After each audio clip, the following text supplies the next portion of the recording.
지금 이제 이번 시간에는 그 솔리드웍스 2015의 신기능에 대한 그 내용을 발표를 해드리도록 하겠습니다.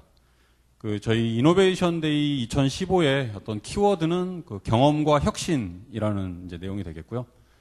경험은 이제 기존의 어떤 토대를 바탕으로 진행이 되겠지만, 혁신이라는 단어는 옛날의 어떤 관습이나 습관들을 완전하게 새 것으로 바꾼다는 의미가 있죠. 그래서 이러한 부분들이 어떻게 저희 솔리드웍스를 통해서 적용이 되고, 여러분들이 효과를 설계 프로세스라든지 업무 프로세스에 어떻게 적용시킬지에 대한 부분, 저희가 보여드리는 기능을 통해서 한번 미리 경험을 해보시기 바라겠습니다. 그래서 이제 저희 그 기술지원부 송민석 과장과 황동순 사원이 실제적인 기능을 좀 보여드릴 거고요. 제가 앞서서 어떠한 내용들을 설명을 드릴지를 좀 PT를 통해서 말씀드릴 수 있도록 하겠습니다. 일단 저희 이번 시간에 크게 세 가지 어떤 주제를 통해서 말씀을 드릴 계획이고요. 직관력을 불어넣는 혁신이라는 큰 주제 아래 반복 업무에 대한 개선 부분, 그리고 업무 프로세스의 최적화에 관련된 부분, 그리고 이제 고난도 설계 과제를 해결하는 이 크게 세 가지의 내용을 가지고 한번 진행을 해보도록 하겠습니다.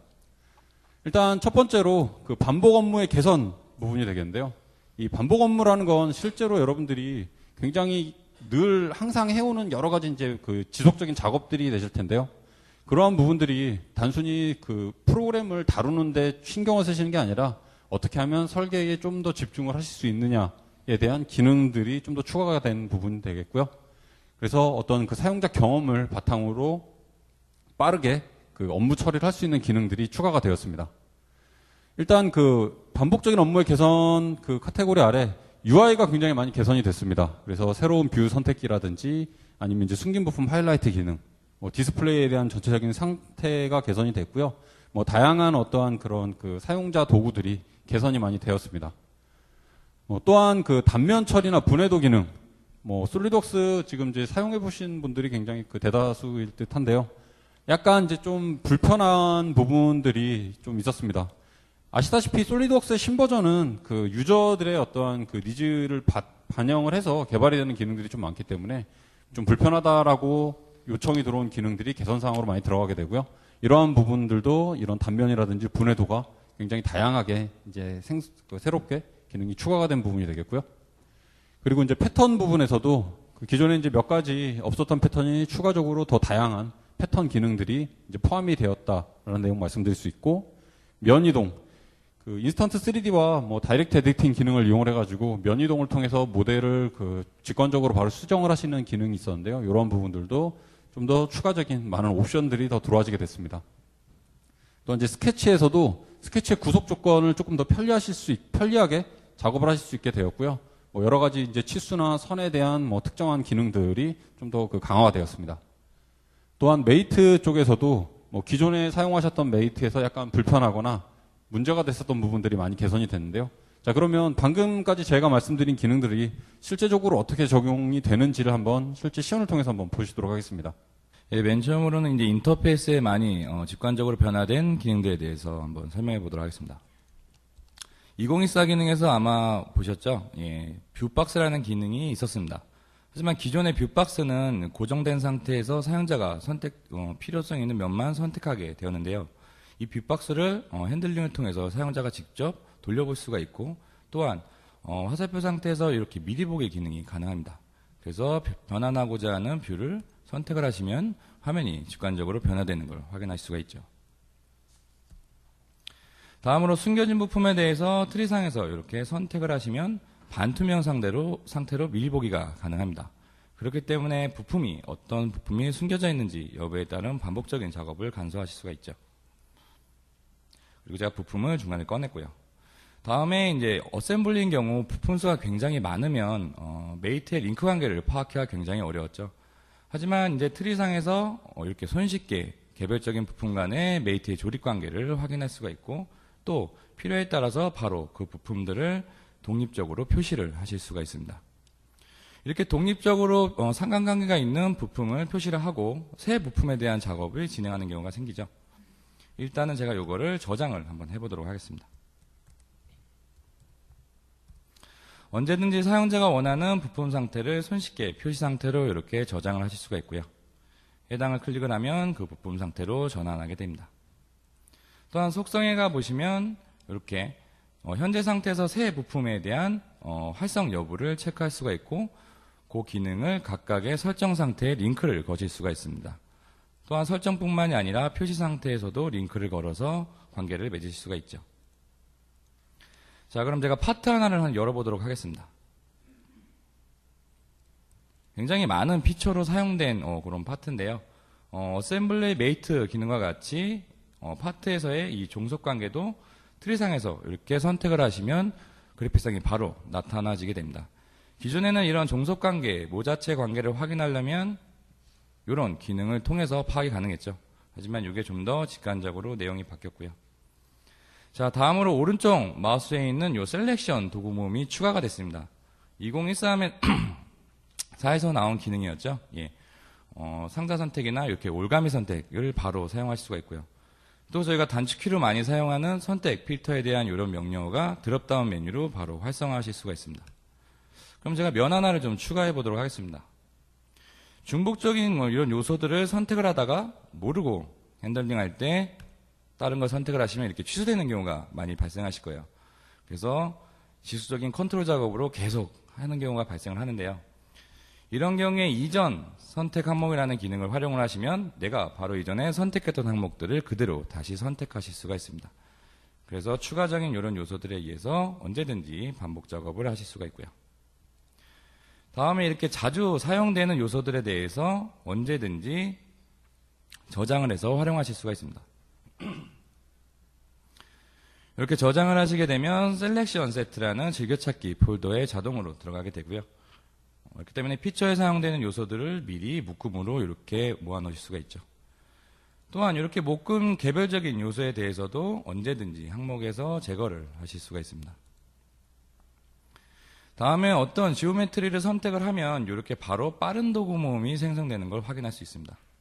아마 사용자 바로 가기 전의 기능을 많이 사용하실 거예요. S키 누르면 바로 마우스 포인팅 돼서 튀어나오죠. 예, 그것과 마찬가지로 여기에서도 명령어를 등록을 해서 쓰실 수가 있습니다. 그래서 유저가 선택했을 때 자주 사용하는 그런 기능들을 사용자가 직접 선택을 해서 드래그 앤 드롭으로 편하게 명령을 넣으실 수가 있죠. 그럼 내가 만약에 구멍 작업을 하겠다라고 하면 면을 선택을 하고 해당하는 명령을 실행을 해서 빠르게 명령을 실행할 수가 있습니다. 카운터 보호 작업을 한번 해보도록 하겠습니다. 위치에 이용을 해서 자, 가운데 카운터 보호 작업을 했고요. 다시 어셈블리 상태로 돌아가 보도록 하겠습니다. 그리고 제가 작업창을 많이 활용하게 되는데요. 프로페셔널 이상급에서는 툴박스라는 기능을 많이 활용들 하시죠. 근데 기존에는 툴박스에 대한 설정을 별도로 따로 구동을 했어야 되는데 그게 설정창 안에 이렇게 들어왔습니다. 그래서 언제든지 툴박스에 대한 세팅을 손쉽게 하실 수가 있고요.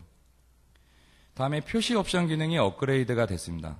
피처 매니저에서 표시되는 그런 형태나 이름 같은 걸 사용자가 다양하게 설정을 해서 쓰실 수가 있고요. 그러면 저는 피처 매니저에선 이름으로 하고 BOM에선 설정명으로 해서 한번 저장을 해보도록 하겠습니다. 이렇게 저장을 했고요. 다음으로 실질적으로 툴박스를 한번 사용해 보도록 하겠습니다. 나라의 규격별로 이렇게 돼 있고 저희가 이제 나사나 이런 종류를 많이 쓰게 되죠. 그래서 기존에 있는 스마트 패스터라는 기능을 활용을 하시면 이렇게 손쉽게 부품을 삽입을 하실 수가 있는데요. 지정된 크기에 맞게 자동으로 부품이 삽입이 되는데요. 나머지 추가되는 부분도 제가 한번 삽입을 해보도록 하겠습니다. 다른 카운터 보호 작업하는 데에다가 추가적으로 이렇게 부품 삽입을 했고요. 그럼 실질적으로 트리상에 적용이 됐는지 한번 확인해 보도록 할까요? 그래서 트리에서 살펴보시면 이렇게 우리가 정한 그런 파트 이름으로 등록이 된 걸 확인할 수가 있죠. 다음으로 BOM을 한번 내려보도록 하겠습니다. BOM 또한 화면상에서 내리면 저희가 아까 설정명으로 지정을 했죠. 그래서 BOM명도 내가 지정한 그 명칭으로 내려져 있는 걸 확인하실 수가 있습니다. 다음으로 이거에 대한 내용은 마치도록 하고요. 그 다음으로 단면도 많이 활용하시죠. 예, 단면도에 대한 업그레이드 기능을 한번 살펴보도록 하겠습니다. 기존에 단면도를 하실 때는 일괄적인 이런 방향과 시수 제어로만 단면 작업을 하실 수가 있었습니다. 하지만 추가된 단면을 선택을 해서 이렇게 드래그 앤 바를 이용을 해서 내가 단면을 치고 싶은 거를 이렇게 직관적으로 바로 적용을 하실 수가 있습니다. 3개의 단면 정도를 제가 추가를 했고요. 그리고 기존의 단면에서는 평면 영역으로만 단면 작업이 됐습니다. 하지만 영역이라는 추가 기능이 들어왔습니다. 그래서 교차 영역이라는 개념이 생겼고요. 저희가 만든 단면의 영역을 기준으로 공간을 분할을 해줍니다. 그래서 유저가 3D상에서 단면을 치고 싶은 부분에 대해서 확인을 하시면, 선택을 하게 되시면 그 부분에 대해서는 단면이 이루어지죠. 잠시만요. 단면 작업을 제가 진행을 했고요. 추가적으로 단면에 대한 영역을 지정을 하고,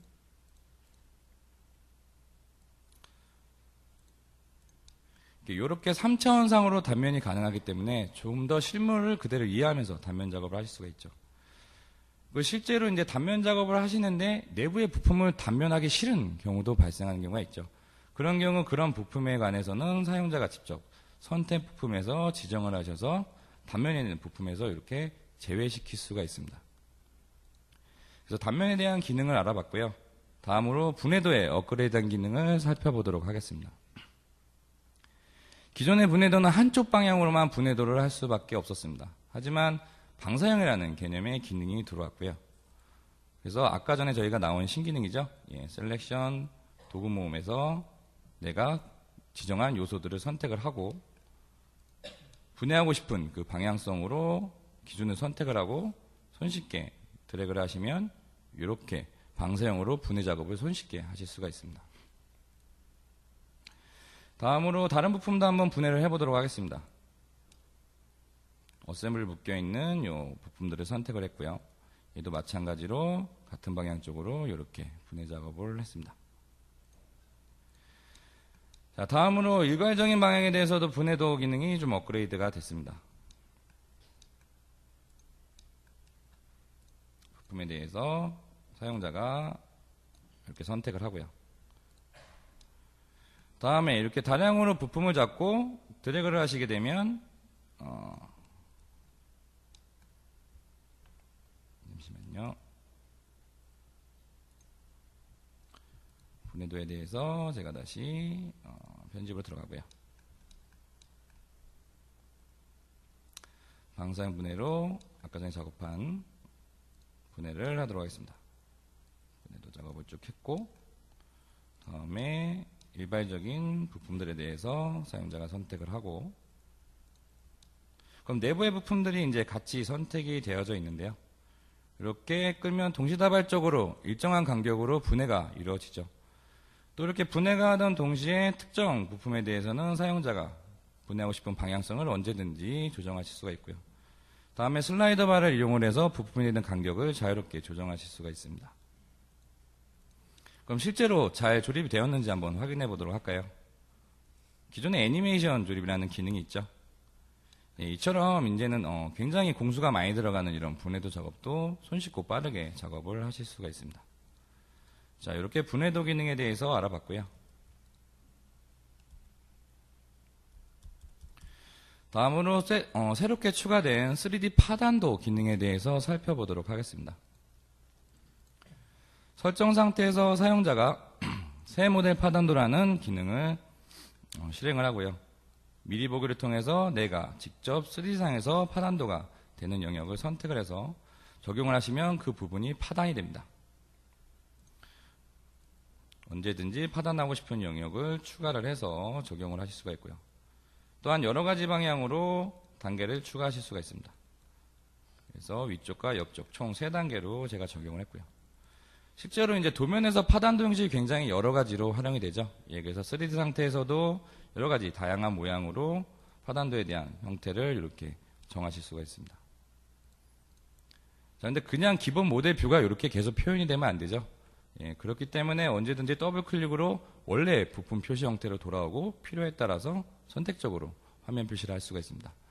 이렇기 때문에 프로파일이나 용접 구조물을 3D상에서 간략화를 손쉽게 하실 수가 있게 업그레이드가 되었습니다. 자, 그럼 요거에 대한 내용을 닫고요.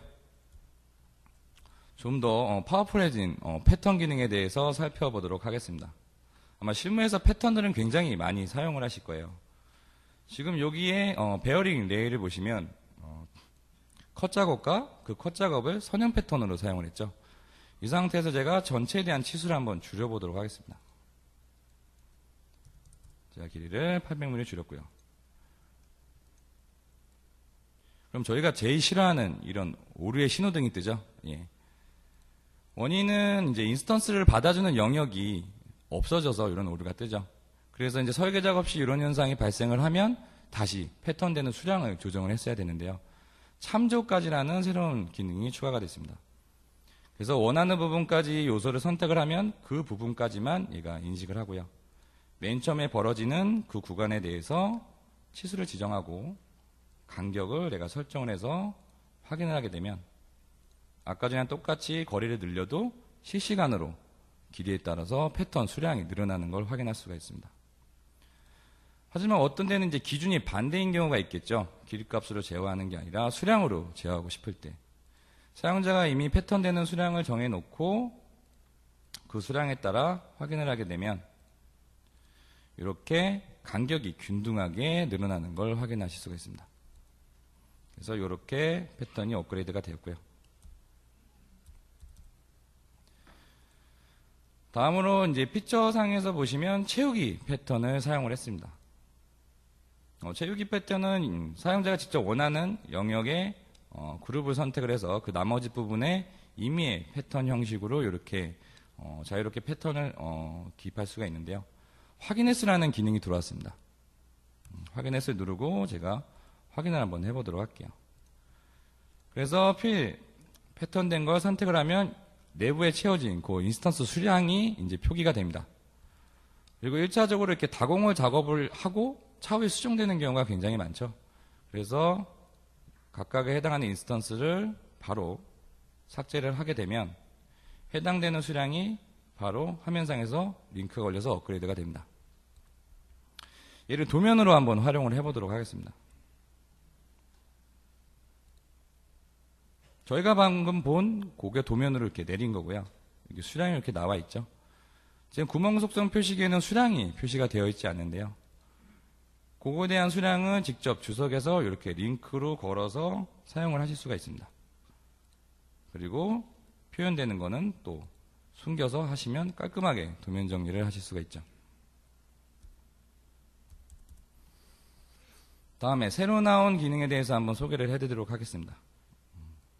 보시면 처음 보는 아이콘 모양인데요. 패턴에 가시면 이렇게 가변 패턴이라는 기능이 들어왔습니다. 일단 패턴하기 전에 기존의 패턴에 사용될 피처가 어떤 식으로 구성되어 있는지 한번 확인해 보도록 할게요. 저희가 이 슬롯을 패턴을 돌릴 건데 내부 보시면 각도나 R값, 치수값들이 다양하게 사용이 되었죠. 가변 패턴을 실행을 하고 사용자가 패턴하고자 하는 슬롯을 선택을 하시고 다음에 패턴 탭을 생성을 해야 하는 기능을 추가를 하시면 아마 기존의 설계 변수 탭을 많이 사용을 하셨을 거예요. 그런 방법과 같이 엑셀 타입으로 제어할 수 있는 이런 창이 뜨게 됩니다. 그래서 사용자가 이렇게 추가 영역을 선택할 수 있고 내가 직접 제어하고자 하는 치수들에 대해서 선택을 하시면 자동으로 삽입이 됩니다.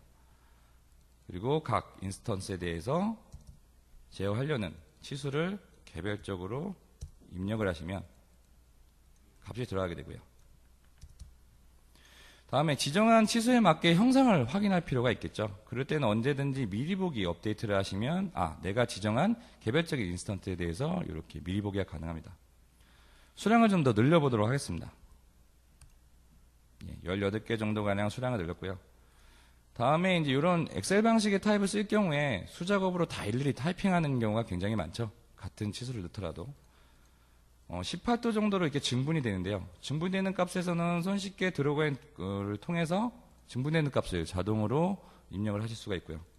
다음에 일정한 간격으로 되어 있는 그 값을 복사를 해서 내가 원하는 영역에 붙여넣기를 하시면 빠르게 치수를 입력하실 수가 있습니다. 위의 내용을 제가 잡고 복사를 해서 추가를 한번 해보도록 하겠습니다. 자, 그럼 결과가 어떻게 나오는지 한번 볼까요? 이렇게 하나의 피처를 가지고 굉장히 다양한 형태로 이제 패턴을 사용하실 수가 있습니다. 그리고 한 번 사용한 이런 패턴은 개별적인 인스턴스를 수정을 하실 수가 있습니다. 불필요한 요소에 대해서는 기능 억제를 통해서 이렇게 요소를 억제하실 수가 있고요. 또한 특정 인스턴스에 대해서만 치수를 수정하고 싶은 경우가 있겠죠. 그럴 경우엔 별도의 피처 편집으로 들어가는 게 아니라 화면상에서 바로 직관적으로 이렇게 수정 작업을 하시면 바로 업데이트가 이루어집니다. 이 위쪽에도 패턴이 한번 사용되는데요. 내부를 한번 살펴보도록 하겠습니다.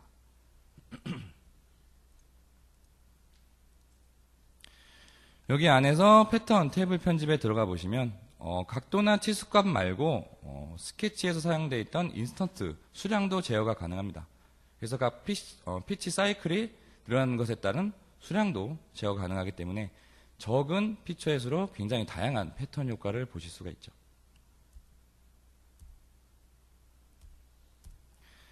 다음으로 곡면위에 활용된 패턴을 한번 확인해 보도록 하겠습니다.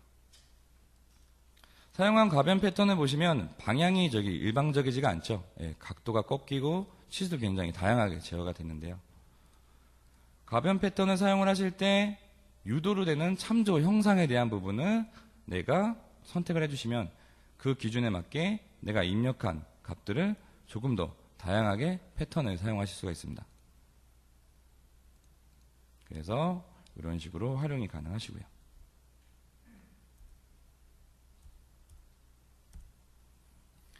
자, 마지막에 다음으로 면이동이 업그레이드된 기능을 살펴보도록 하겠습니다. 유저분들이 이제 요거 하실 때 조금 미흡하다라는 그 기능에 대해서 많이 말씀해 주셨는데요. 면이동이 굉장히 획기적으로 업그레이드가 됐습니다. 저희가 기존에 있는 바디를 그대로 피처나 복잡하게 쓰지 않고 면만 이동하고 싶은 경우가 많은데요. 기존에서는 내가 움직이고 싶은 면을 잡고 치수로만 거의 제어하는 기능이 다였습니다. 하지만 이렇게 트라이드 바가 생김으로써 직관적으로 방향을 끌게 되면 바로 면이 이동이 됩니다. 또한 기존에 참조하고 싶은 요소가 있다면 돌출해서 저희가 옵션을 사용하는 것과 같이 곡면까지 가자라고 정의를 하고 지정된 요소들에 의해서 참조를 선택을 하시면 거기까지 곡면이 늘어나는 걸 확인하실 수가 있죠. 다음에 곡면으로부터 오프셋 기능도 활용을 하시면 거리로 또 제어를 하실 수가 있습니다. 자, 이렇게 업그레이드가 됐고요. 여기 어떤 식으로 이루어져 있는지 한번 확인을 해보도록 하겠습니다. 지금 원바디로 되어 있는 게 아니라 멀티바디로 이루어져 있죠. 그래서 멀티바디로 작업할 경우에 다른 바디의 면과 여기 면을 붙이기가 굉장히 어려웠습니다. 하지만 이제는 내가 면을 지정을 하고 돌출해서 사용하듯이 바디까지라는 명령을 사용을 해서 지정을 하시면 바로 그 영역까지 가서 수정 작업이 이루어지죠. 또 단순히 하나의 개체면으로만 작업을 하실 수 있는 게 아니라 독립적으로 떨어져 있는 면이나 붙어 있는 면 통째로 잡고 직관적으로 끄시면 수정 작업이 바로 이루어집니다. 네, 이렇게까지 해서 면 이동에 대한 기능까지 알아봤습니다. 예, 이어서 스케치 도구에 새롭게 추가된 신기능을 살펴보도록 하겠습니다. 스케치 작업을 하실 때 구속 조건이라고 하는 부분은 정확한 설계를 위해서 가장 중요한 부분 중에 하나였습니다. 2015 버전에서부터는 이러한 구속 조건에도 좀 더 쉽게 스케치 작업을 진행을 하실 수 있게끔 기능이 향상이 되었습니다. 이렇게 홀을 그린 다음에도 바로 나타나는 빠른 도구 모음을 통해서 탄젠트라고 하는 구속 조건을 바로 입력을 시켜 주실 수도 있고요. 혹은 직선을 그린 다음에 기존과 같이 구속 조건을 넣어주거나 2014 버전에서 새롭게 추가된 곡선 기능을 이용해서 스케치 작업을 진행을 하실 때에도 더블 클릭을 통해서 동등 곡률이라고 하는 구속 조건도 단숨에 넣어주실 수가 있게 되었습니다. 또한 이런 요소를 선택하는 것뿐만 아니라 이런 점, 포인트들을 선택해서도 직각, 수직 구속 조건이나 아니면 곡률이 있는 부분에는 탄젠트라고 하는 구속 조건도 한 번의 클릭만으로 넣어주실 수가 있게 되었고요. 기존에 들어가 있는 스케치 같은 경우에는 클릭을 해주신 다음에 나타나는 구속 조건 도구를 통해서 구속 조건을 넣어주시면 되는데요. 좀 더 가까운 위치에 있는 구속 조건의 하이라이트로 점선 표시가 되기 때문에 그 부분에 가서 좀 더 정확한 구속 조건을 넣어주실 수가 있게 되었습니다. 치수를 기입할 때에도 보시다시피 중간에 중간선이 있을 때, 중심선이 있을 때 양쪽 끝까지의 전체 각도를 재고 싶을 때 이전 버전에서는 이렇게 한쪽 각도만 측정하는 게 가능했는데요. 2015 버전에서부터는 Shift 키를 이용해서 양쪽 끝까지의 각도를 측정하는 것이 가능하게 되었고요. 한번 각도를 측정을 했으면 이어서 각도 측정을 할 때는 중심선을 다시 클릭하실 필요 없이 Shift 키만 눌러주시면 이어서 각도 측정도 진행을 해 주실 수가 있게 되었습니다. 추가로 설명을 해드릴 내용은 중간점 선이라고 하는 도구에 대해서 설명을 해드리도록 하겠습니다. 이 중간점 선이라고 하는 스케치 도구를 사용을 해주시게 되면 중간점에서부터 스케치 선이 동시에 양쪽 방향으로 나오기 때문에 이어지는 선 그리기 도구를 이용해서 좀 더 쉽게 스케치를 마무리를 지어주실 수가 있고요. 이렇게 그려놓은 스케치에는 구속 조건이 자동적으로 들어가 있기 때문에 좀 더 유동적으로 스케치 작업을 진행을 해 주실 수가 있게 되었습니다. 또한 기존에는 중심 사각형 도구에만 보조선 추가라고 하는 메뉴가 들어가 있었는데요. 이러한 보조선 추가라고 하는 메뉴가 이제는 모든 사각형 도구에 들어가게 되어서 어떠한 사각형 도구 작업을 진행을 하시더라도 보조선을 추가시켜서 좀 더 다양한 스케치 작업을 진행을 해 주실 수가 있게 되었습니다. 또한 선분을 나누고 싶을 때 이 새롭게 추가된 선 구획이라고 하는 도구를 사용을 해주시게 되면 내가 선택한 직선을 내가 원하는 개수만큼 점을 찍거나 아니면 항목으로 나누어 주실 수가 있게 되었고요. 이렇게 항목을 내가 원하는 개수만큼 나누게 된다면 그 안에 동등하게 동등 직선이나 동등 길이라고 하는 구속 조건이 들어가기 때문에 한쪽에 대한 구속 조건만 지우고 그쪽의 스케치를 변경을 시키더라도 나머지 구획에 대한 이런 동등 구속 조건이 들어가서 길이를 유지를 시켜주게 됩니다. 이렇게 스케치 수정을 했더니 좀 더 부드러운 형상이 만들어졌죠. 이번에는 앞쪽으로 넘어와서 이 원 스케치에다 한번 방금 전에 설명해 드렸던 선 구획 도구를 사용을 해보도록 하겠습니다. 직선에만 국한되어 있는 게 아니라 이 선 구획 도구는 원 그리기 도구에서도 스케치 점을 이용해서 원하는 개수만큼 넣어주실 수가 있고요. 이 도구를 사용을 해주시게 되면 구멍 가공 마법사나 혹은 툴박스를 사용하실 때 내가 원하는 위치에 좀 더 쉽게 원하는 작업을 진행을 해주실 수가 있습니다. 그래서 스케치 도구에 새롭게 추가된 기능들에 대해서 설명을 해드렸고요. 이어서 어셈블리에 새롭게 추가된 기능들을 살펴보도록 하겠습니다. 우선 이 모델의 안쪽을 보시게 되면 이 브라켓과 뒤쪽에 고정되는 파트가 서로 떨어져 있는데요. 이런 두 개의 파트를 서로 부착을 시키고 싶을 때 기존에는 여러 가지 메이트 도구들, 일치나 아니면 너비 메이트 등을 이용해서 정중앙에 위치를 시켜줘야만 했습니다.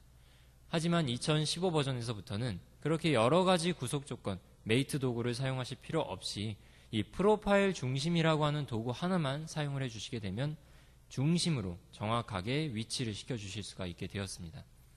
또한 이 프로파일 중심이라고 하는 메이트 도구는 회전, 원하는 방향으로 90도만큼씩 회전을 시켜주실 수도 있고요. 원하는 치수만큼 오프셋을 시켜서 메이트 작업을 진행을 해주실 수도 있습니다. 또한 이렇게 프로파일 중심 메이트를 가지고 일치시킨 메이트는 기준이 되는 파트의 치수를 변경을 시켜주시더라도 정중앙을 유지하게 되고요. 또한 이 뒤쪽에 기준이 되는 파트의 위치가 변경이 되더라도 그 위치를 따라가서 고정을 시켜주게 됩니다. 이러한 프로파일 중심 메이트는 사각형에만 국한되어 있는 게 아니라 원에도 역시 적용을 시켜주실 수가 있는데요. 보시다시피 원, 볼트와 같이 이런 구멍에 체결을 시킬 때 기존에는 일치나 동심 메이트 등을 이용해서 두 번의 작업으로 진행을 해야 했다면 이 프로파일 중심 메이트를 사용을 해주시게 되면 한 번에 정중앙에 딱 맞도록 일치가 되기 때문에 메이트 작업을 좀 더 빠르게 진행을 해주실 수가 있겠죠. 또한 이 밑에 보이게 되는 회전 잠금이라고 하는 옵션에 체크를 해주시게 되면은 기존에는 이러한 볼트를 메이트를 작업을 진행을 끝낸 다음에는 항상 회전을 시켜보면 제자리에서 헛바퀴 도는 문제가 발생이 됐습니다. 하지만 2015번에서부터는 그런 문제까지 사전에 방지를 해주실 수가 있게 되었고요. 이번에는 이 안쪽에 있는 기둥을, 브라켓에 부착되어 있는 기둥을 한번 위아래 구속 조건을 넣어서 이 조건을 넣어보도록 하겠습니다. 기존에는 이러한 봉을 정 가운데 위치시키기 위해서는 너비라고 하는 메이트를 이용해서 정 중앙에만 위치시키는 게 다였습니다. 하지만 2015 버전에서부터는 이 너비 메이트라고 하는 부분에 옵션이 추가가 되어서 치수 값을 가지고 위치를 조절을 해주시거나 아니면 구속 없음이라고 하는 버튼을 이용해서 내가 선택한 너비 안쪽에서 자유롭게 움직일 수 있게끔 메이트를 걸어주실 수가 있게 되었습니다. 또한 이렇게 너비 메이트만 구속을 주는 게 아니라 각도 부분에도 내가 원하는 각도 안에서만 움직일 수 있게끔 구속을 시켜주는 메이트가 향상이 되었는데요. 기존의 고급 메이트의 각도 메이트 같은 경우에는 그냥 각도를 입력시키고 그 안에서만 움직일 수 있게끔 구속하는 게 다였습니다. 하지만 2015 버전에서부터는 참조 요소라고 하는 메뉴가 새롭게 들어와서 참조 요소로 선택을 해준 다음에 각도를 입력시킬 방향을 선택함으로써 이 각도가 다른 부분으로 튀는 현상을 막아주실 수가 있게 되었고요. 또한 현재 위치시킬 각도와 최대값의 각도 그리고 최소값의 각도를 입력시킴으로써 좀 더 다양한 각도 메이트 작업을 진행을 해 주실 수가 있게 되었습니다. 이렇게 입력시킨 각도를 한번 작동시키려고 보니까 너무 다양한 이 자유도가 있기 때문에 내가 원하는 방향으로 움직이는데 어려운 부분이 있습니다. 이때 새롭게 도입된 부품 이동 안에 있는 일시 고정 그룹화라고 하는 메뉴를 사용을 해주시게 되면 일시적으로 내가 원하는 파트만 선택을 해서 잠깐만 구속을 시켜놓고 나머지 파트들을 가지고 한번 동작을 시켜보실 수도 있고요. 또한 그룹화를 통해서 두 가지 파트를 하나의 파트로 묶어서 작동을 시켜보실 수도 있습니다. 그리고 기존에는 파트를 삭제할 때 파트 안에서만 이 삭제 메뉴를 실행시켰을 때 하이 피처에 대해서 선택을 해가지고 삭제를 해주실 수가 있었는데요. 2015 버전에서부터는 보시다시피 어셈블리 안에서도 내가 원하는 피처만 선택을 해서 삭제를 해주실 수 있게 변경이 되었고요. 또한 계산 탭 안쪽에 있는 간섭 탐지라고 하는 기능을 많이 사용을 하셨을 텐데요. 이 간섭 탐지라고 하는, 간섭 검사라고 하는 메뉴 역시 향상이 되었습니다. 기존에는 모든 간섭이 다 체크가 돼서 내가 생략하고 싶은 오링이나 아니면 고무링이 들어가는 부분까지 체크가 되어서 걸러내는 작업이 어려웠는데요. 2015 버전에서부터는 내가 원하는 값으로 정렬을 시키거나 아니면 내가 선택한 값보다 작은 값들은 모두 무시를 시킬 수 있기 때문에 좀 더 유동적으로 간섭 탐지 검사 장비를 사용을 해 주실 수가 있게 되었습니다. 이렇게 많은 간섭이 일어나는 파트는 열어서 한번 수정 작업을 진행을 해보도록 하겠습니다. 원 구멍의 지름을 좀 키우고요. 다시 넘어와서 변경된 사항을 좀 살펴보도록 하겠습니다. 안쪽의 지름 면이 바뀌었기 때문에 여러 가지 메이트 오류가 뜨는 걸 확인을 하실 수가 있을 겁니다. 이런 메이트 오류가 떴을 때 기존에는 하나하나 다 메이트들을 찾아가서 빠진 부분을 지우고 새로운 메이트로 추가해서 변경을 시켜줘야 됐다면 2015 버전에서부터는 하나의 메이트만 수정 작업을 진행을 해주시게 되면 이렇게 보시다시피 안내창이 뜨게 되면서 다른 빠진 메이트 참조를 모두 대체할 수가 있게 되었습니다. 그래서 이 메뉴 버튼을 눌러주시게 되면은 모든 메이트들이 방금 전에 선택한 메이트로 바뀌게 되면서 오류가 전부 다 수정이 되는 걸 확인을 해 보실 수가 있겠죠. 또한 기존에 있던 파트를 복사를 해서 새로운 메이트 작업을 한번 진행을 해보도록 할 건데요. 이렇게 기존에 있던 파트를 불러 들어와서 추가로 작업을 진행을 해주시게 되면은 만약에 새롭게 추가로 넣은 이 파트는 따로 관리를 하고 싶다 하시면은 기존에는 이 파트가 다른 파트들과 링크가 걸려있기 때문에 따로 관리하는 게 어려운 부분이 있었습니다. 하지만 2015 버전에서부터는 이 클램핑 노드라고 하는 파트에서 우측 버튼 한 번만 클릭을 해주시게 되면 이 독립적으로 취급이라고 하는 메뉴가 새롭게 추가가 되어서 이 메뉴 버튼만 눌러주시게 되면 간단하게 다른 이름으로 저장을 해주실 수도 있게 되었습니다.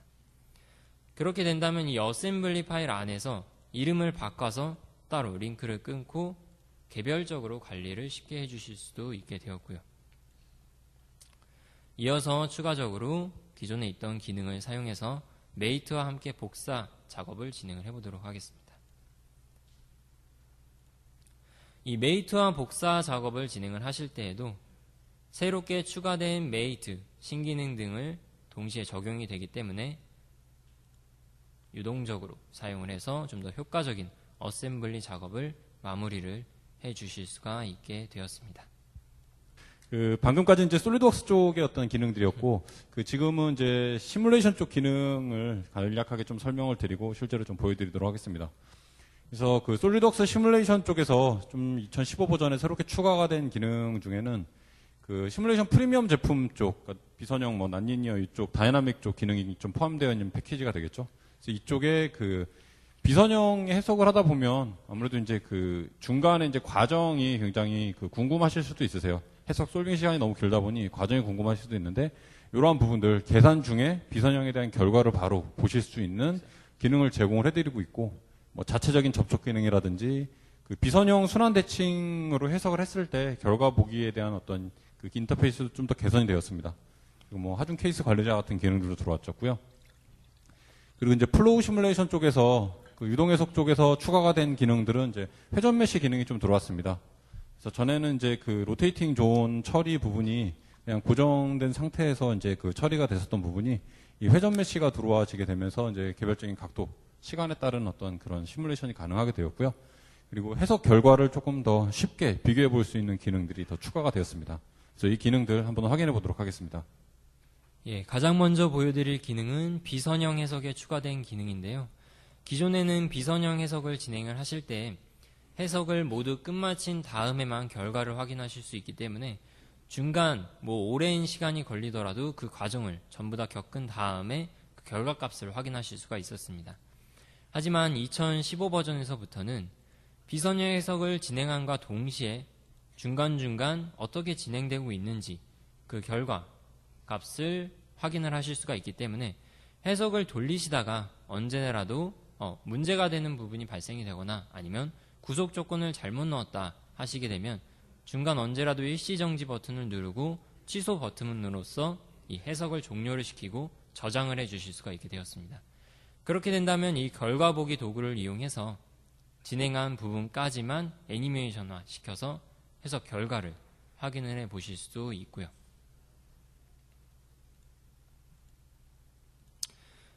또한 기본적인 이제 구조 해석에서도 새로운 기능이 추가가 되었는데요. 구조 해석에서도 하중 조건을 넣을 때 새롭게 새로운 기능이 추가가 되었습니다. 기존에는 하중 조건을 넣을 때 여러 가지 하중 조건을 넣고 각각의 하중 조건을 따로 관리하는 게 어려운 부분이었습니다. 하지만 2015 버전에서부터는 이 케이스 관리자, 하중 케이스 관리자라고 하는 메뉴가 새롭게 추가가 돼서 이 하중 케이스 관리자를 이용을 해주시게 되면 하나의 시뮬레이션 스터디를 통해서 모든 하중 조건을 사전에 미리 넣어놓은 다음에 이 하중 케이스 관리자를 통해서 각각의 하중들을 개별적으로 관리를 해 주실 수가 있게 되었습니다. 때문에 이 하중 케이스 관리자 안에서 설정을 잡고 어떤 설정에서는 어떤 하중은 기능을 억제시키고 기능을 활성시키는 방법으로 여러 가지 스터디를 만들어서 해석을 여러 번 작업하실 필요 없이 이 하중 케이스 관리자 하나만으로 실행 버튼을 눌러주시게 되면은 나중에 나오게 되는 결과값을 한 번에 하중 케이스 관리자를 통해서 비교를 해 주실 수가 있게 되었습니다. 때문에 여러 번 시뮬레이션을 돌려서 각각의 시뮬레이션 결과를 번갈아 가면서 비교해 보실 필요 없이 이 하중 케이스 관리자 안에서 클릭 한 번만으로 모든 하중들에 대한 조건들을 비교를 해 주실 수가 있게 되었고요.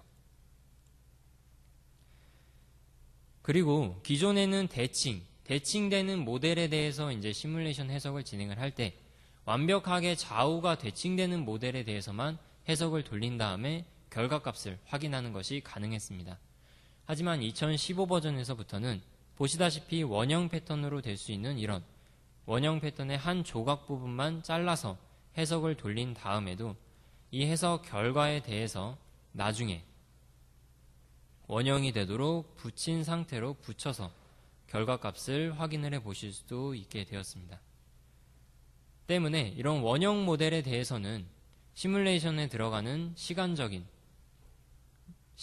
부분을 굉장히 줄여주실 수가 있게 되었고요. 마지막으로 이 비선형 해석에서 각각의 바디 간의 접촉 조건이 일어나는 부분에 대해서는 해석하는 게 쉬웠지만 하나의 바디 안에서 자체적으로 일어나는 접촉에 대해서는 그러한 접촉 조건을 주는 부분이 어려운 부분 중에 하나였습니다.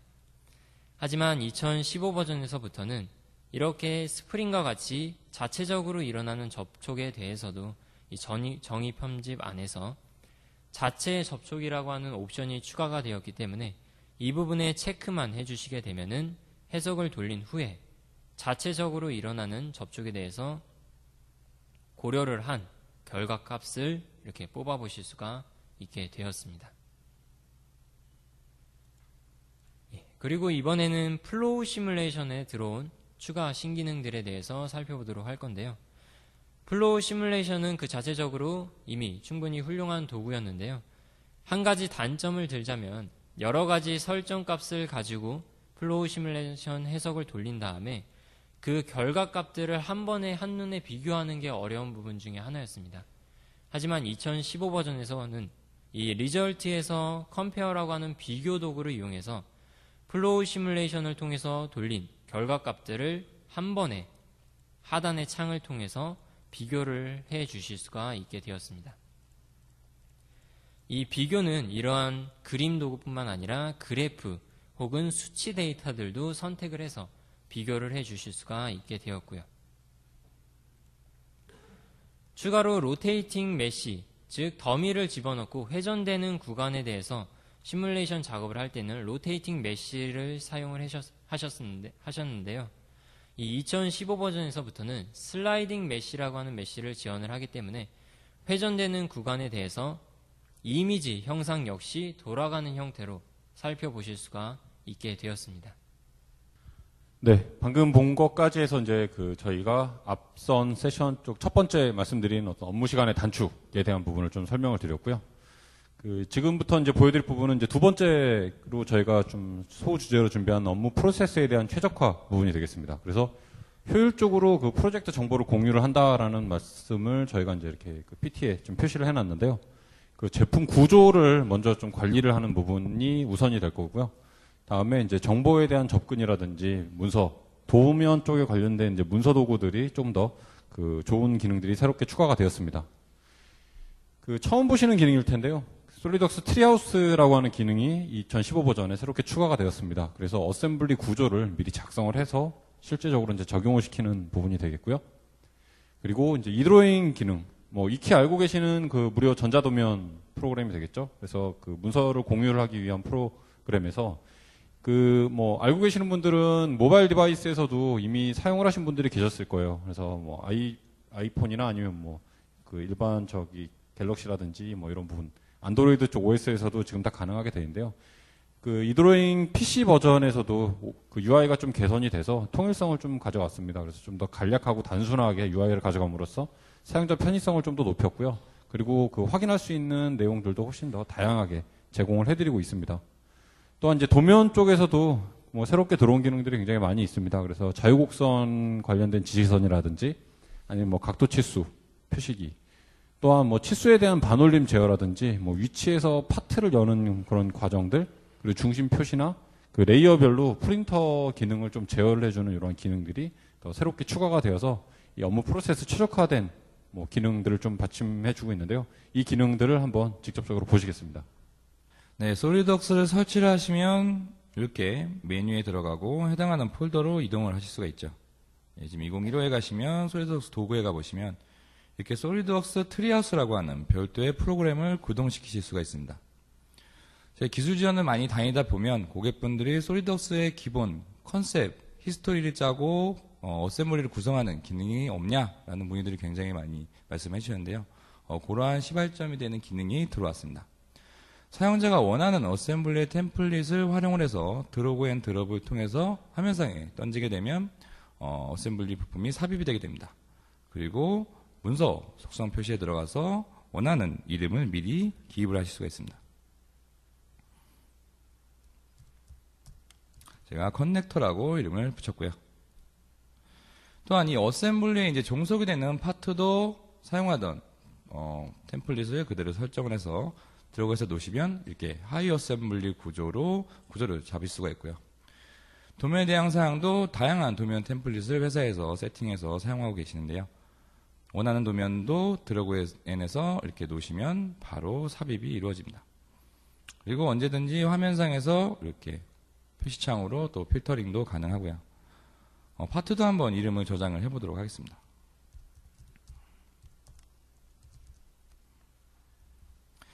또한 기존에 이제 템플릿 안에다가 속성값을 그대로 넣어서 사용을 하시는 분들도 많이 계실 거예요. 그러한 속성값도 그대로 물고 들어오게 됩니다. 그래서 여기서 사용자가 직접 해당되는 속성값을 이렇게 수정을 해서 적용을 하실 수도 있고요. 다음에 이제 파트 상태에서 다양한 설정을 저희가 활용을 하게 되는데요. 그거에 대한 설정을 미리 추가해 놓으실 수가 있습니다. 제가 설정을 2개 정도 이렇게 추가를 해보겠습니다. 그 유저가 지정된 설정으로 미리 선택을 해서 전환을 하시게 되면 설정 상태가 이렇게 바뀌게 되고요. 다음에 새로 만든 파일뿐만이 아니라 기존의 파일을 그대로 활용하실 수가 있습니다. 배터리해야 되는 이런 기성품과 홀더를 제가 여기 삽입을 했고요. 그러면 관련된 기성품 부품도 자동으로 들어가게 되고 또 복사 개체를 많이 활용하는 경우가 있죠. 그 부품의 개수 또한 사용자가 미리 선정을 해 놓으시면 자동으로 복사가 이루어집니다. 또한 이렇게 트리 구조 같은 걸 하나의 프로젝트뿐만이 아니라 다른 프로젝트에 쓰실 경우가 있겠죠. 그래서 별도의 확장자명으로 이런 트리 구조를 저장을 해 놓으실 수가 있습니다. 마지막으로 최종적으로 확정이 되면 솔리드웍스 문서로 내보내실 수가 있습니다. 지정된 경로에 확인을 하시면 내가 지정한 템플릿과 기성품 종류들이 어셈블리의 구성의 트리 구조로 이루어지면서 자동으로 문서가 생성이 됩니다. 잘 되었나 한번 열어볼까요? 그래서 저희가 만든 이 커넥터 파일을 제가 열었고요. 저희가 지정한 이름과 사용한 기성품 그리고 지정된 설정명으로 이렇게 들어가져 있는 걸 확인할 수가 있고요. 이렇기 때문에 기존 전에 컨셉 설계 당시에 트리 구조를 미리 짜보실 수 있는 기능이 새로 들어왔습니다. 그러면 이걸 닫도록 하고요. 다음에 이드로잉 기능이 전반적으로 좀 인터페이스가 개선이 되었습니다. 지금 이드로잉 쓰고 계시는 분 있나요? 손 한번 들어주시면. 없으신가요? 없으신 이유 중에 하나가 제가 어제까지 확인해 본 결과 거금 9.99달러를 지불을 하셔야 이 이드로잉을 쓰실 수가 있습니다. 예, 아직까지도 무료가 아닌데요. 그래서 전반적으로 이제 데스크탑용 인터페이스만 변화가 된 게 아니라 안드로이드나 iOS 파일에 직관적으로 사용할 수 있게 인터페이스가 개선이 되었습니다. 또한 기존에 이제 이드로잉을 다른 분들하고 협업을 하실 때 이드로잉 파일로 게시를 하셨어야 되는데요. 솔리드웍스에 있는 파일을 그대로 여실 수가 있게 되었습니다. 그래서 솔리드웍스 파일을 제가 원본 파일을 이렇게 열었고요. 인터페이스가 많이 바뀌었죠. 그래서 화면상에서 컨트롤 되는 부분도 내가 해당하는 부품을 드래그 하겠다라고 하시면 선택을 해서 바로 트라이트 바를 이용해서 이렇게 부품을 이동할 수도 있고요. 또한 해당되는 부품의 회전 또한 이렇게 작업을 하실 수가 있습니다. 다음에 측정을 한번 해보도록 하겠습니다. 원하는 부분에 대해서 선택을 하고 측정을 하시게 되면 바로 측정값을 확인하실 수도 있고요. 다음에 섹션 작업을 한번 해보도록 하겠습니다. 단면에 대한 영역을 손쉽게 드래그 앤 드롭으로 이렇게 컨트롤해서 섹션도 확인할 수가 있고요. 그리고 기존에 승인을 받아야 되는 단계에 해당되는 부분에 이런 값도 그대로 적용을 할 수가 있습니다. 다음에 이제 인터페이스 개선되는 부분 중에 아이패드나 안드로이드는 손가락으로 저희가 컨트롤을 하죠. 그렇기 때문에 많이 치고 들어가면 다루기가 굉장히 어려웠는데 그런 작업 또한 몇 번의 단계만을 거쳐서 손쉽게 이렇게 기능을 활용하실 수가 있습니다. 그래서 주소까지 제가 넣어봤고요. 다음에 기존의 솔리드웍스 파일을 그대로 활용하는 거기 때문에 파일에 가시면 이렇게 사용자 속성 정보가 있습니다. 그래서 고객과 아니면 협업자와 설계에 대한 정보를 좀 더 원본 파일을 가지고 다양하게 공유를 하실 수가 있죠. 이렇게 이드로잉에 대한 기능을 저희가 알아봤고요. 다음으로 도면에 업데이트된 기능을 한번 살펴보도록 하겠습니다. 전체 요 아세이 도면을 보시면 부품도가 이렇게 표시되어 있는데요. 기타 속성에 가시면 이렇게 자유곡선 지선이라는 기능이 새로 들어왔습니다. 이제 솔리드웍스가 굉장히 많은 설계와 분야에서 사용이 되어지는데요. 특히 특허 도면 같은 경우에 이런 식으로 저희가 많이 표기를 하죠. 형상이 복잡하거나 특허 도면을 만들거나 할 때 요거에 대한 컨트롤 자체를 원하는 위치에 손쉽게 작업을 할 수 있기 때문에 좀 더 용이해졌습니다. 다음에 각도 치수 넣는 게 업그레이드가 됐습니다. 이전까지는 원하는 두 선만 선택을 해서 각도 값을 기입하게 됐는데요. 선과 포인터를 입력을 하시면 내가 뽑고 싶은 쪽으로 방향성을 지정을 해서 각도 값을 뽑으실 수가 있습니다. 다음 반대쪽으로 뽑고 싶다라고 할 경우엔 이런 다양한 표시 형태로 작업을 하실 수가 있고 추가적인 지시선으로 외관으로 이렇게 빼실 수가 있게 되었습니다. 다음으로 이제 꼭 설계가 한 번에 안 끝나죠. 예. 한 번 하고 나면 리비전이 발생을 하게 됩니다. 그래서 이전에는 리비전에 대한 마크를 사용자가 직접 그려서 해당되는 부품을 갖다 붙이는 굉장히 번거로운 작업이 많았는데요. 수정본이라는 추가라는 기능이 들어왔습니다. 선택을 하시면 우리가 리비전에 쓰이는 그 기호가 자동으로 마우스에 붙게 됩니다. 그리고 필요한 부분에 대해서 내가 리비전 마크를 이렇게 선택을 하시면 되고요. 다음에 선택을 하게 되면 여기에 존이라는 영역이 표시가 됩니다. 표준안 외부에 보시면 CD65라는 숫자에 대한 이런 영역으로 기준이 나눠지게 되고요. 보기의 기능에 가셔서 영역선을 선택을 하시면 지금 보시는 이 빨간 점선 영역 기준으로 이 영역이 어디에 있는지도 확인이 가능합니다. 그래서 도면이 굉장히 크거나 그런 거를 리비전 부분을 찾을 때도 굉장히 유용하게 사용하실 수가 있죠. 자, 다음으로 이런 기능으로 또 추가가 된 위치 라벨도 확인하실 수가 있습니다. 어디에 대한 확대도나 부분도를 손쉽게 이렇게 라벨을 붙이실 수가 있고요. 자, 다음으로 구멍 작업한 거를 한번 확인해 보도록 하겠습니다. 지금 보시면 고파의 드릴로 총 4개의 홀이 뚫어져 있는데요. 이 상태에서 파트를 한번 열어보도록 하겠습니다. 처음에 작업을 이렇게 했지만 저희가 이제 홀에 대한 위치가 수정이 되거나 수량이 늘어나게 되는 경우가 있죠. 그러면 기존의 홀을 삭제를 하고 제가 포인트를 한번 옮겨보도록 하겠습니다. 이 상태에서 이제 도면에 가시면 이렇게 리비전된 형식과 중심을 잃어버리죠. 이게 필요한 부분도 있지만 이걸 있는 그대로 쓰는 게 더 편리한 부분들이 있었습니다. 그래서 기존에 있는 중심선을 그대로 쓰고 싶다라고 하시면 오른쪽 마우스를 이용해서 재포착을 해서 내가 다시 사용하고 싶은 영역에 붙여주시면 중심 표시가 이동이 됩니다. 그리고 이제 PCD에 해당하는 이 중심 표시에서 방사선이라는 기능이 들어왔습니다. 이렇게 되면 그 PCD 기준으로 구멍 작업이 되어 있던 것에 대한 중심 표시를 바로 작업을 하실 수가 있고요. 다음으로 이제 레이어의 기능이 좀 더 개선되었습니다. 주석이 이렇게 있는데요. 제가 요거에 대한 레이어를 한번 바꿔보도록 하겠습니다. 다양한 레이어가 있는데 여기 시큐리티라고 하는 요거 레이어를 제가 변경을 했고 레이어 속성에 한번 들어가 보도록 하겠습니다. 이 프린터 표시를 보면 맨 아래쪽에 되어 있는 거는 하얀 백지죠. 예. 내가 지정한 레이어만 별도로 인쇄를 영역에서 빼실 수가 있습니다. 그래서 확인을 해서 제가 출력 미리 보기를 하면 내가 지정한 주석에 대해서는 출력이 일어나지 않는 걸 확인할 수가 있고요. 다음으로 실제로 도면 작업을 하게 되면 외부의 다른 뷰나 아니면 내가 작업한 스케치 블럭 같은 거를 이렇게 도면 외부에 빼서 사용하게 되는 경우가 많습니다. 근데 이런 게 되게 많을 경우에 도면에 대한 검도를 할 때 전체 확대를 하면 이 영역까지 같이 확대가 되죠. 그래서 굉장히 불편했는데요. 바로 위에 시트 확대라는 별도의 기능이 추가가 됐습니다. 그래서 시트 확대 누르시면 내가 지정한 그 시트만 확대를 해서 도면 작업이 제대로 이루어졌는지를 좀 더 직관적으로 확인할 수가 있죠. 예, 그럼 이것으로 도면에 대한 기능을 마치고요. 네, 방금 보여드렸던 것처럼 그 앞에 업무 프로세스의 최적화 관련된 부분들 좀 설명을 드렸습니다. 아까 제가 이제 리액션 부분을 좀 부탁드렸는데 앉으신 자리에서 만족하시는 표정들이 조금 나타나긴 하는 것 같아서 저희 고생한 엔지니어들한테 좀 뿌듯한 기분이 좀 들긴 합니다.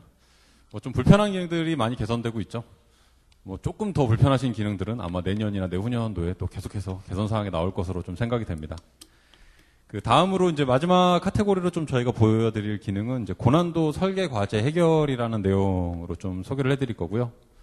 아래 보시는 것처럼 빌딩 내 설비 쪽에 관련된 이제 설계 지원 쪽 부분이 강화가 되었고, 복잡한 제품을 설계를 하실 때 어떤 편의성 부분들이 강화가 되었습니다. 그리고 이제 소비재라고 부르는 그 기능, 그래서 공면이라든지 판금, 용접 구조물들에 대한 그 세부적인 기능이 되겠고요. 첫 번째 보여드릴 기능은 라우팅 쪽에서 좀 추가가 된 내용입니다.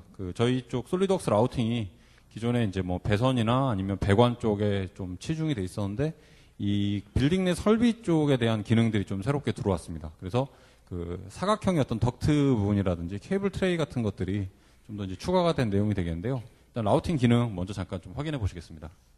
예, 앞서 설명해 주신 것처럼 라우팅의 사각 덕트라고 하는 부분이 새롭게 추가가 됐는데요. 기존의 라우팅 기능을 사용하셨다시피 이제 스타트 라우팅 기능을 통해서 라이브러리만 등록을 시켜주시게 되면은 원하는 스케치를 드래그 메뉴를 이용해서 끌기만 하시면 이렇게 사각 덕트가 펼쳐지게 됩니다. 또한 라이브러리를 제공을 하기 때문에 원하는 라이브러리를 원하는 위치에 끌어다 놓기만 하면은 설정되어 있는 설정 클릭만으로 덕트 작업을 이어서 진행을 해 주실 수가 있게 되었고요. 또한 선 스케치 작업을 이용해서 추가로 선을 붙여서 라우팅 작업을 한번 마무리를 지어보도록 하겠습니다. 예, 이런 식으로 단면에만, 평면에만 국한되어 있는 게 아니라 기존의 라우팅 기능과 동일하게 수직되게 원하는 방향으로 뽑아내 주시거나 아니면 들어와 있는 라이브러리를 통해서 크로스, 덕트 크로스 부분을 입력을 시켜 주시거나 혹은 추가로 스케치 작업을 진행을 해 주신 다음에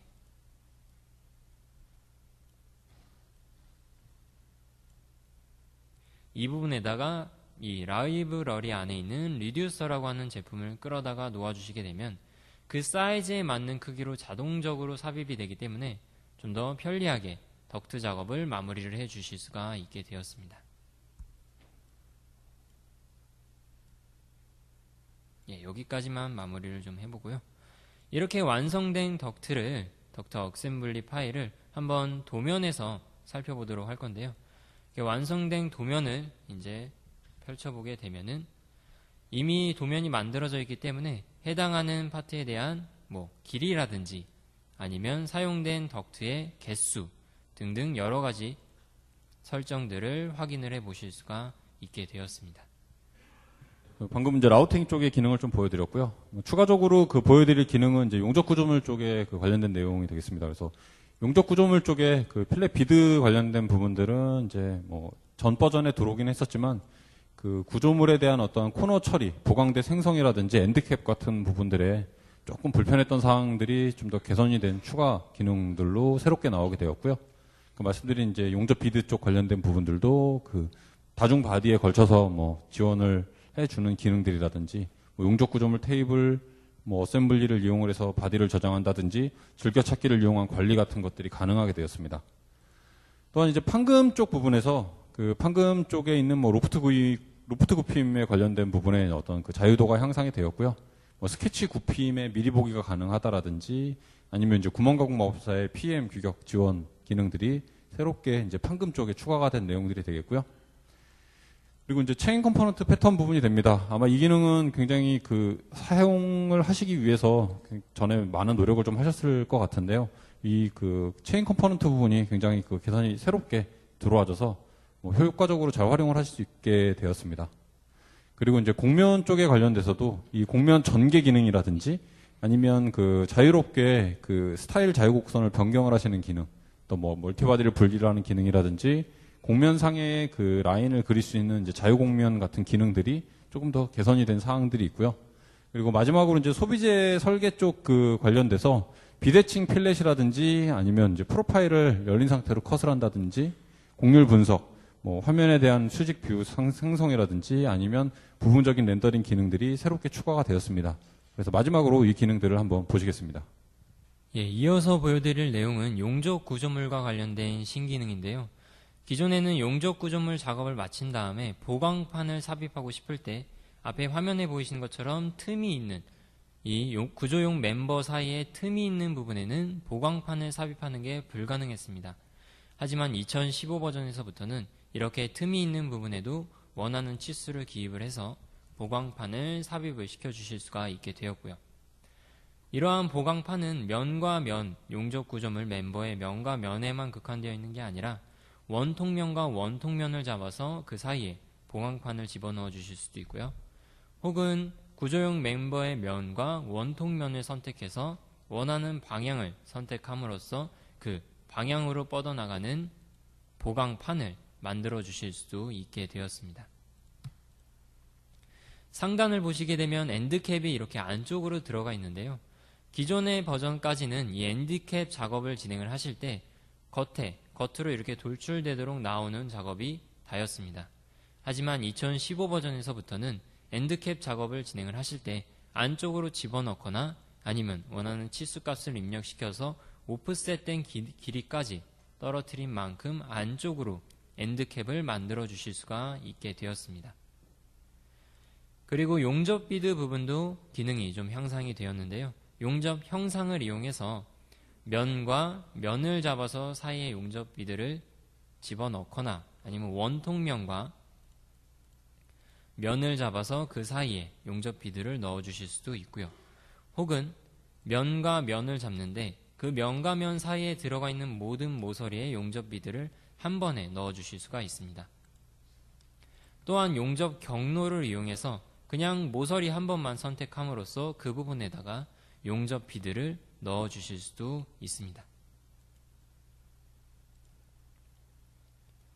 예, 이렇게 용접, 구조물에 대한 신기능을 살펴봤고요. 이번엔 이어서 판금 쪽에 새롭게 들어온 신기능을 살펴보도록 하겠습니다. 기존의 2014 버전에서 이 판금 부분에 로프트 굽힘이라고 하는 부분에 새로운 기능들이 많이 추가가 돼서 좀 더 사실과 가깝게 판금, 로프트 굽힘 기능을 사용을 해주시게 되었는데요. 단점 중에 하나가 바로 보시다시피 평행하지 않은 스케치에 걸쳐서 나타나는 로프트 굽힘은 그 형상이 구현이 되지 않는 단점이 있었습니다. 하지만 2015 버전에서부터는 이렇게 평행하지 않는 부분, 평면에서 스케치 작업이 진행이 되었더라도 기존에 추가된 면내기 옵션 값들을 이용해서 로프트 굽힘 기능을 사용을 해주실 수가 있게 되었고요. 이렇게 집어넣은 로프트 굽힘은 펼치기를 통해서 완벽하게 구현을 해주실 수 있게 되었습니다. 다시 완성된 모델로 넘어와서 추가된 판금 기능을 몇 가지 더 설명을 해드리도록 하겠습니다. 판금 기능 중에 많이 사용되는 기능 중에 하나가 바로 스케치 굽힘이라고 하는 기능인데요. 스케치를 이용해서 굽히고 싶은 부분을 선택을 하고 그 다음에 굽히고 싶은 부분을 선택을 해주시게 되면 나머지 나와 있는 스케치 판금 부분들이 굽혀지게 되는 기능인데요. 이 기능이 기존에는 미리 보기가 형상이 안 되었기 때문에 내가 원하는 형태로 굽히는 것이 좀 불가능한 부분 중에 하나였습니다. 하지만 2015 버전에서부터는 고정되는 부분을 선택을 해주시게 되면 이렇게 미리 보기 형태로 어떠한 각도로 굽혀지는지 형상을 확인을 하실 수가 있기 때문에 좀 더 정확하게 스케치 굽힘을 사용을 해주실 수가 있게 되었고요.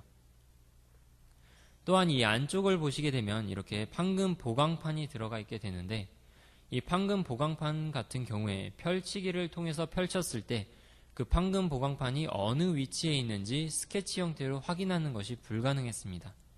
하지만 2015 버전에서부터는 옵션의 문서 속성 안쪽에 보강판 프로파일이나 중심을 표시할 수 있는 옵션이 추가가 되었기 때문에 이 옵션에 체크가 되어 있기만 한다면 방금 펼치기 작업을 했을 때 보강판이 들어가 있는 부분을 스케치 형태로 완벽하게 정확한 위치를 확인하실 수가 있게 되었습니다. 마지막으로 체인 패턴이라고 하는 부분에 대해서 설명을 해드리도록 할 건데요. 기존에 이렇게 자전거 체인과 비슷한 닫힌 루프에 대해서 메이트 조립을 할 때는 메이트들을 하나하나 다 조립을 힘들게 하시거나 아니면 경로 메이트를 이용해서 만들어주는 게 다였습니다. 하지만 2015 버전에서부터는 이러한 형태로 자전거 형태로 돌아가는 체인 메이트 등에 대해서 구현하는 것이 좀 더 편리해졌는데요. 이렇게 보시다시피 자전거 체인처럼 닫힌 루프뿐만 아니라 자동화 장비에 많이 사용되는 이런 열린 루프 형태까지도 체인 패턴을 이용해서 좀 더 쉽게 형상화시켜 주실 수가 있게 되었습니다. 그렇다면 한번 직접 만드는 과정을 통해서 어떠한 기능인지 자세하게 살펴보도록 하겠습니다. 보시다시피 경로가 되는 스케치가 하나 있고 그 경로를 따라갈 파트만 하나 존재한다면 이 어셈블리 안쪽에 있는 패턴이라고 하는 메뉴 안쪽에 체인 부품 패턴이라고 새롭게 추가가 된 메뉴를 이용해서 패턴 복사를 해 주실 수가 있는데요. 경로가 되는 스케치를 선택을 하고 그 다음에 경로 채우기 메뉴와 체인 그룹을 통해서 체인 패턴을 시킨 파트와 그 다음에 참조시킬 요소를 선택을 하고 그리고 기준이 되는 중심 평면만 선택을 해주시게 되면 보시다시피 그 선을 경로 곡선을 따라서 체인 패턴이 펼쳐지게 됩니다. 또한 지금 형태는 열린 루프로 따라가는 체인이기 때문에 다른 옵션을 통해서 참조 요소를 선택을 하고 완성을 시켜보도록 하겠습니다. 이렇게 체인 패턴을 완성을 시켜주시게 되면은 스케치 고정을 하고 움직여보게 되면 완벽하게 패턴이 구현되는 걸 확인을 해 보실 수가 있을 겁니다.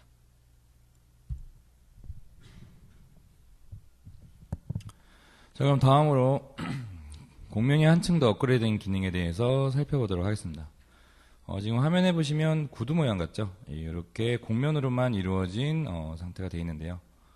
스케치 편집 모드로 일단 들어가 보도록 하겠습니다. 공면을 사용하실 때는 각종 공면과 3D 자유곡선을 많이 사용을 하시게 되는데요. 기존에 이거는 일반적인 자유곡선입니다. 이러한 자유곡선을 언제든지 스타일 자유곡선으로 변환을 하실 수가 있습니다. 그리고 사용자가 필요한 제어에 대한 요소를 수량을 기입을 하시면 그 수량만큼 제어 포인트점이 생기게 되고요. 그럼 좀 더 일반 자유곡선보다 편리하게 곡선을 수정을 할 수가 있습니다. 그리고 기존에는 이제 분할을 할 수 있는 방법이 바디만 분할이 되었죠. 스케치 기준으로. 하지만 이제 사용자가 지정한 스케치 기준으로 공면도 멀티 공면 바디로 자르실 수가 있습니다. 그래서 동일하게 해당되는 분할에 대한 이런 공면들을 생성하실 수가 있고요. 다음으로 해당되는 공면 하나를 통해서 또 추가된 기능을 살펴보도록 하겠습니다. 저희가 이제 디자인 컨셉 당시에 스케치 중에 이제 공면 위에 스케치를 그리는 요소가 있습니다. 그래서 공면이 자유곡선이라는 기능이 있었는데 지금 보시면 공면이 여러 개가 이렇게 붙어져 있습니다. 기존에서는 하나의 면 안에서만 요 스케치 작업이 가능했지만 2015에서는 다른 공면의 영역까지도 같이 서로 포괄하면서 이렇게 곡선 작업을 하실 수가 있습니다. 그러면 공면 위에 이렇게 곡선이 올라가져 있는 걸 확인할 수가 있고요. 다음에 이런 공면을 기준으로 공면 잘라내기를 하실 수가 있습니다. 원하고자 하는 공면만 선택적으로 해서 남기게 되면 3차원상으로 공면 작업을 하실 수가 있죠. 다음으로 공면 전개라는 기능이 추가가 되었습니다. 사용자가 직접 펼치고 싶은 공면을 정하고 그 기준이 되는 상태를 설정한 다음에 안내가 이루어지는 곡선을 선택을 하시면 이렇게 공면이 펼쳐집니다. 만약에 이게 구두라고 했을 때 기존 원단에 대한 이런 그 모양을 이렇게 확인을 하실 수가 있게 되죠. 그래서 새로 생성된 이 공면에 관해서는 또 변형 플롯으로 어느 부분이 어떻게 많이 늘어나서 필요한지를 확인하실 수가 있습니다. 자, 다음으로 이제 이런 상태를 만약 자른다고 하면 저희가 DWG나 DXF 파일이 필요한 경우가 있겠죠. 예, 그런 경우 별도로 도면을 내려서 작업하시는 게 아니라 그 상태에서 바로 DWX나 DXF 파일로 내보내실 수가 있습니다. 그래서 제가 한번 내보내 보도록 할게요. 내보내실 때 기준이 되는 축 정렬에 대한 포인트를 선정을 하시고 확인을 하게 되면 나가기 전에 이런 상태로 나갈 수 있는 거를 다시 한번 확인할 수가 있고요. 저장을 한번 해보도록 하겠습니다. 그리고 저희가 이제는 많이들 사용들을 하시죠. 예, 드래프트 사이트를 통해서 얼마나 잘 만들어졌는지 한번 확인해 보도록 하겠습니다. 예, 저희가 지정한 그 요소들이 각 프로파일 요소로 이렇게 빠져나온 걸 확인할 수 있고, 또 추가적인 작업들로 인해서 프로파일 작업을 이렇게 이어서 하실 수가 있죠.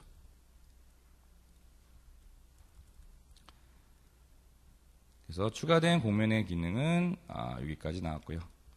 다음으로 좀 더 직관적으로 많이 생긴 몇 가지 기능을 살펴보도록 하겠습니다. 일단은 필렛 기능이 많이 개선이 되었습니다. 기존에서는 이렇게 대칭으로밖에 필렛 값을 넣을 수가 없었습니다. 하지만 저희가 이제 못따기에서 나오는 것처럼 각각에 대한 모서리 기준으로 치수를 지정해서 비대칭으로도 이렇게 작업하실 수가 있습니다. 그러면 좀 더 다양하게 필렛을 형성을 하실 수가 있고요. 다음으로 저희가 이제 공면 기능을 활용을 해서 바운더리 공면이나 공면 채우기 같은 기능을 해서 공면을 채우고 나면 이게 과연 곡률성이 얼마나 좋은지를 확인하기가 어려웠습니다. 하지만 사용자가 직접 곡률 표시라는 기능을 활용을 해서 빨간색, 파란색으로 되어 있는 거기에 대한 메쉬의 밀도나 수량 같은 배율을 정해서 이런 식으로 곡률이 이루어지는구나 라는 거를 좀 더 손쉽게 파악할 수가 있게 되었죠. 다음에 요 밑에 쪽에만 있는 상태로 제가 파트를 남겨놨고요.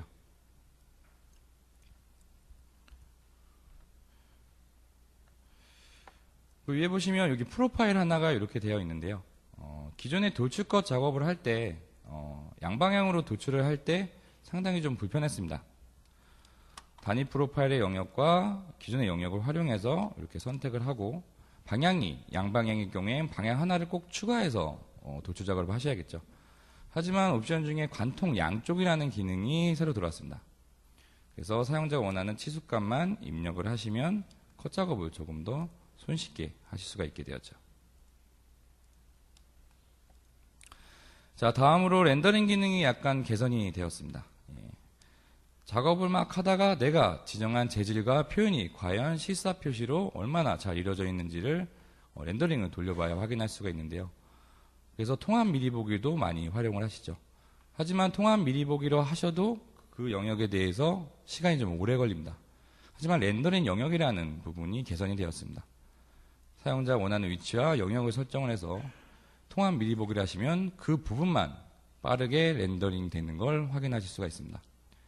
그래서 좀 더 특정 부분에 대해서만 실감을 체크를 하면서 이렇게 확인을 하실 수가 있게 되었죠. 자, 그럼 마지막으로 이 기능 설명을 마치겠습니다. 이 솔리덕스 2015 정식 버전이 10월 13일 날 릴리즈가 됐고, 오늘부터 그 유지보수 고객분들은 이제 정식으로 업그레이드를 해서 사용을 할 수 있습니다. 그래서 바로 이제 활용 가능하시기 때문에 오늘 보신 기능들 유용하다고 생각되시고, 분명히 설계를 단축시켜 줄 수 있는 어떤 좋은 기능들이 있다라고 판단이 되시면 저희 직원들 통해서 업그레이드 바로 좀 이루어질 수 있도록 그렇게 저희가 이제 도움을 드릴 거고요. 그래서 방금 이제 말씀드린 기능까지 해서 저희의 이제 반복 업무 개선, 업무 프로세스 최적화, 고난도 설계 과제 해결이라는 내용으로 그 신기능 발표를 진행을 했습니다. 오후 세션에도 더 많은 기능들, 그러니까 여러 가지 기능들이 많이 나왔는데요. 다 보여드리지는 못했기 때문에 오후에 이제 많은 세션들을 통해서도 또 추가적인 기능들을 더 만나보실 수 있을 것 같고요. 지금까지 경청해 주셔서 대단히 감사합니다.